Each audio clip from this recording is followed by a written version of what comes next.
आप में से ज़्यादातर लोगों का एक डाउट रहता है कि उन्होंने एक अच्छी कंपनी में इन्वेस्ट किया है, एक स्ट्रॉन्ग कंपनी में जैसे कि टाटा हो गई, टीसीएस हो गई, रिलायंस कंपनी जैसी कंपनीज़ में इन्वेस्ट किया है या फिर आईटीसी में इन्वेस्ट किया है, लेकिन उसके बाद भी उसका शेयर प्राइस तो बढ़ ही नहीं रहा है या फिर बहुत कम ग्रोथ है।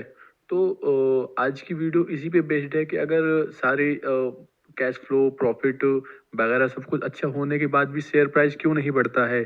तो दोस्तों आज की वीडियो को मैं एक शेयर कंपनी के माध्यम से सरकारी गवर्नमेंट शेयर है जो कि आईआरएफसी उसके थ्रू समझाऊंगा। तो अगर आईआरएफसी की बात करते हैं तो आईआरएफसी का अगर आप प्रॉफिट देखेंगे तो वो भी अच्छा है, कैश फ्लो भी स्टेबल है, इसकी बैलेंस शीट भी अच्छी है। इसके बाद भी आईआरएफसी का शेयर क्यों नहीं बढ़ रहा है। तो चलिए आपको इसको स्क्रीन पे ले चलते हैं और समझाते हैं। लेकिन उससे पहले मैं एक बात आपको बताना चाहूँगा कि मार्केट बिजनेस पे नहीं फ्यूचर एक्सपेक्टेशंस पे चलता है। तो इसका मतलब क्या है, चलिए इस बात को डिटेल में समझते हैं। तो दोस्तों हमने अपना स्क्रीनर एप्लीकेशन ओपन कर लिया है और यहाँ पर मैंने आपको पहले बताया था कि मैं आईआरएफसी शेयर के बारे में बताऊंगा।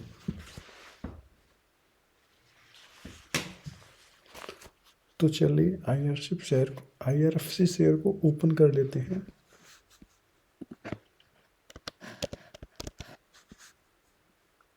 आईआरएफसी शेयर प्रॉफिट कमा रहा है और लेकिन फिर भी इसके शेयर का प्राइस नहीं बढ़ रहा है। तो आज का सवाल ये है कि कंपनी स्ट्रांग है या रिस्की।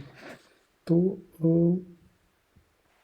आज सिर्फ कैश फ्लो से सर्च निकालते हैं कि कैश फ्लो में ये क्या इसका चल रहा है। बाकी चीज़ें भी मैं आपको पहले ही बता चुका हूँ कि गवर्नमेंट कंपनी है तो वो काफ़ी सेफ है, लेकिन फिर भी चलिए इसको चेक करते हैं।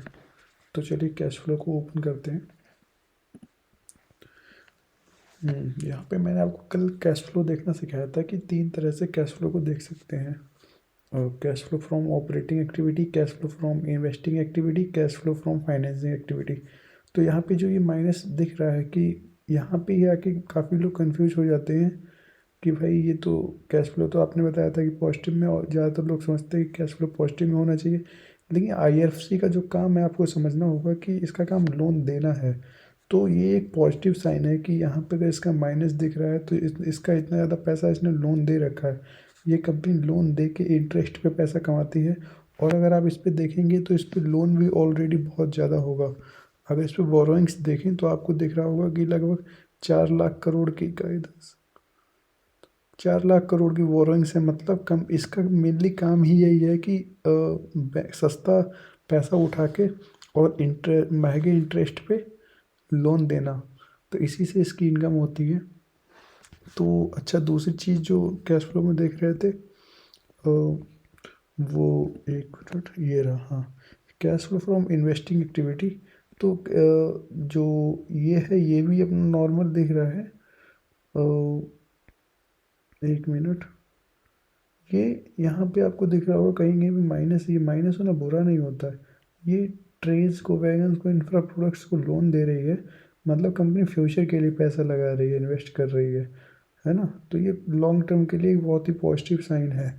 और अगर कैश फ्रॉम फाइनेंसिंग एक्टिविटी करें तो आईएफसी का काम है कि सस्ता पैसा उठाना और इंडियन रेलवेज को लोन देना। इसलिए डेब्ट लेना इसका बिजनेस मॉडल है, वीकनेस नहीं है। ये चीज़ हमें याद रखनी होगी। ठीक है। तो नेट कैश फ्लो की बात करें तो कभी पॉजिटिव होता है, कभी नेगेटिव होता है, क्योंकि ये प्रोजेक्ट बेस्ड कंपनी है। होता है कि आईआरएफसी कोई फास्ट ग्रोइंग स्टॉक नहीं है। इसके जो भी आगे के प्रोजेक्ट्स हैं वो ऑलरेडी प्रिडिक्टेड हैं, प्रिडिक्टेबल हैं कि इंफ्रास्ट्रक्चर, रेलवे इंफ्रास्ट्रक्चर, यही सारे प्रोजेक्ट्स इसको मिलेंगे। ये एक stable long term low risk business है। इसमें पेशेंस रिवॉर्ड करता है, एक्साइटमेंट नहीं, है ना। अब बहुत लोगों के मन में ये डाउट आ रहा होगा कि जिस समय आईआरएफसी की ओपनिंग हुई थी उस समय तो इसका प्राइस 25 रुपये 21 रुपये के आसपास था, फिर एकदम से 250 हो गया। तो ये ऐसा इसलिए हुआ था कि उस समय स्टॉक अंडर वैल्यूड था। तो उसने अपनी रीओपनिंग की थी, अपनी मार्केट वैल्यू बनाई थी, अपना ट्रस्ट बनाया था। तो अब वो 250 जो उसकी रियल वैल्यू है वहाँ पे जाके जाके स्थित हो गया है। तो अब इसका मतलब ये नहीं है कि भाई ये स्टॉक मल्टीवे करे या फिर आगे भी ऐसे ही रिटर्न देगा।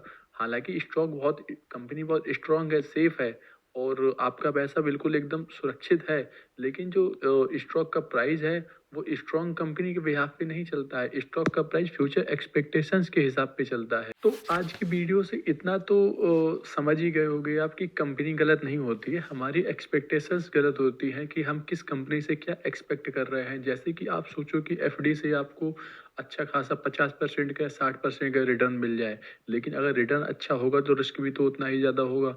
आगे की वीडियो में हम ये जानेंगे कि कैसे एक अच्छी रिटर्न वाली कंपनी और बहुत कम रिस्क में कैसे चूज कर सकते हैं, कैसे ढूंढ सकते हैं, उसका क्या तरीका है। तो आज की वीडियो में इतना ही। मिलते हैं अगली वीडियो में। अगर आपको वीडियो ये पसंद आई हो तो लाइक ज़रूर कीजिएगा और कमेंट कीजिएगा कि आपने भी क्या आईआरएफसी में इन्वेस्ट किया है, या फिर आप चाहते हो कि अगली वीडियो किस कंपनी के ऊपर आए। तो चलिए मिलते हैं। धन्यवाद।